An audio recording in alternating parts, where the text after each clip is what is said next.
Bismillahirrahmanirrahim. Assalamualaikum warahmatullahi ta'ala wa barakatuh. Sa oras natin mga kabang sa moro 17 minuto na po makalipas ang alas 6 ng umaga at ang oras na yan ay hatid naman sa atin ng Mixed and Herbal Coffee ng Doc Alternativo. Sa mga nagnanais na makabili ng Mixed and Herbal Coffee ng Doc Alternativo at sa iba pang produkto ng Doc Alternativo, pwede po kayong pumunta sa kanilang clinic sa may second floor ng Puyat Arcade sa may Governor Gutierrez Avenue.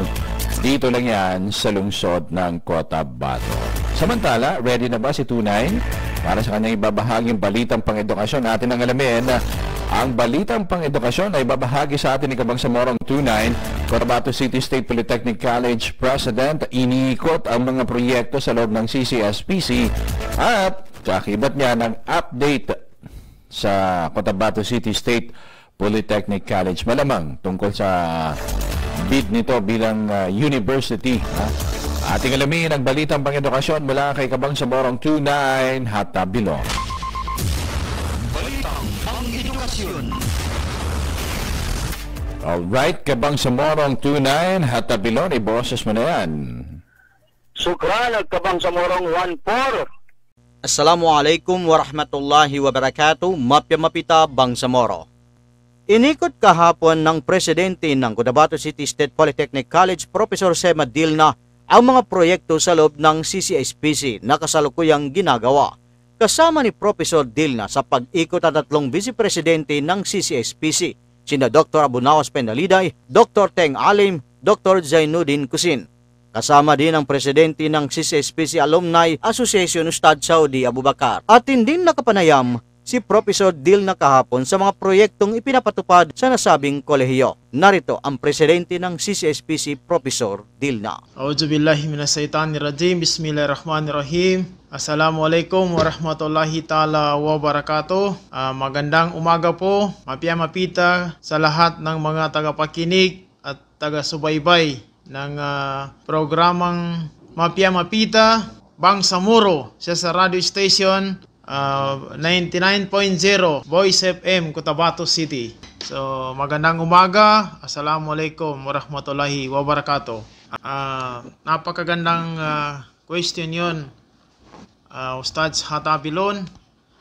Meron po tayong nakahilirang proyekto sa kasalukuyan sa year 2021. Ito po ay ang mga sumusunod. First is the drainage system of the school campus. So this is throughout the school campus for drainage of our school. Second is we have the construction of the grandstand, and this is a multi-purpose. This could be for sports and other activities, and below that is the offices. Merong mga portion dito sa baba na pwedeng gawing offices, and it can also be a classroom. Then third, meron tayong the phase 2 of the academic building for the College of Agriculture and Fisheries. This is the second floor and the third floor of the south portion of the academic building. So ito yung hanggang 5th floor na building. So nasa phase 2 na po siya, and the third floor of the south portion. And meron din tayong ICT building. This is for Information and Communication and Technology building. This is for internet connection and internet laboratories for our institution. This could be for the connection of internet and accessibility of our students for our website, especially this time of pandemic that internet is very inevitable. And then meron pa rin tayong coming this 2021 na administration building. This is worth 50 million, construction of the new administration building. And of course, itong mga laboratory facilities ng engineering department. Meron tayong 30 million for the engineering facilities. And also for the library, books and references, meron tayong 5 million worth of project. And of course, meron tayong dormitory, no? Meron tayong dormitory from the MBHT or Higher Education of the Bangsamoro Autonomous Region in Muslim Mindanao. And of course, meron tayong mga patapos na projects, itong graduate school building, then our road networking roads, and the expansion of the science laboratory building, and the renovation of the college gymnasium, as well as our pathway. So yun po yung mga projects natin na merong patapos na at ongoing. So other projects for 2022 ay nasa proposal pa siya. Tayo rin ay humingi ng pinaka-latest na update tungkol sa conversion ng CCSPC patungo sa universidad. Narito si Professor Dilna. Actually, we are done with the evaluation, re-evaluation, as well as the validation from the CHED composite team last December 11, 2020. And we are just awaiting for the result from the Commission in Bank in the CHED Central Office.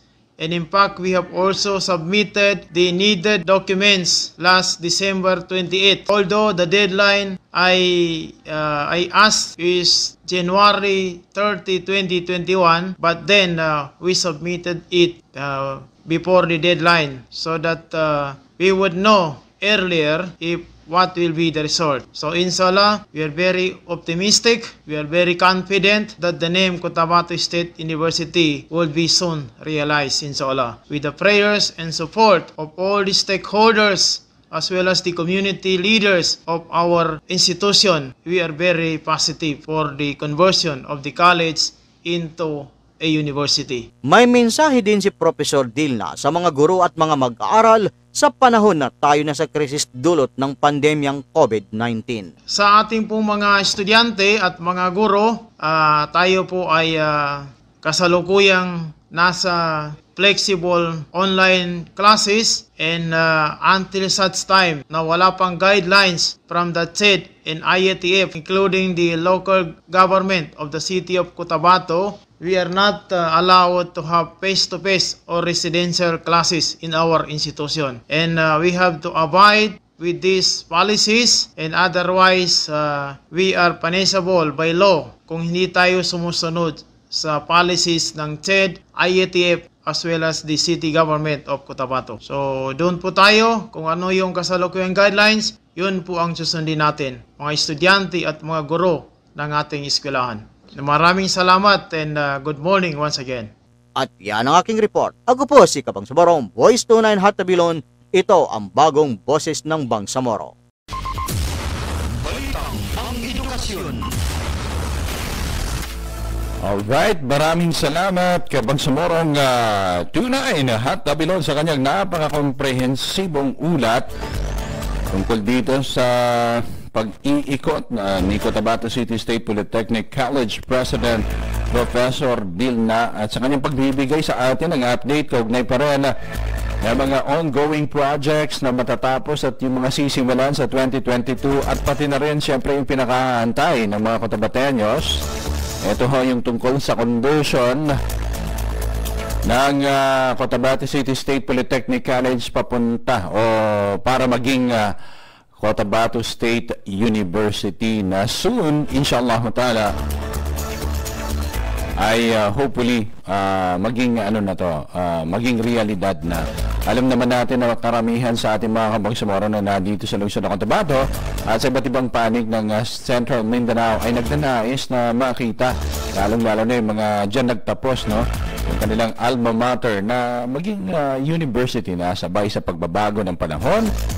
At para nang sa ganun, mas maraming opportunity pagdating sa edukasyon ang pumasok at syempre mga courses niyan, magkaroon pa ng ibang mga opening ng courses at iba din kasi yung kalidad kapag university ika nga ano ho. Samantala, oras natin, ganap na pong 26 minutes makalipas ang alas 6 ng umaga at ang oras na yan ay hatid naman sa atin ng Rexidol Forte. Pati na rin ng Santon Plus Gold. Atin ang ilamin ang police report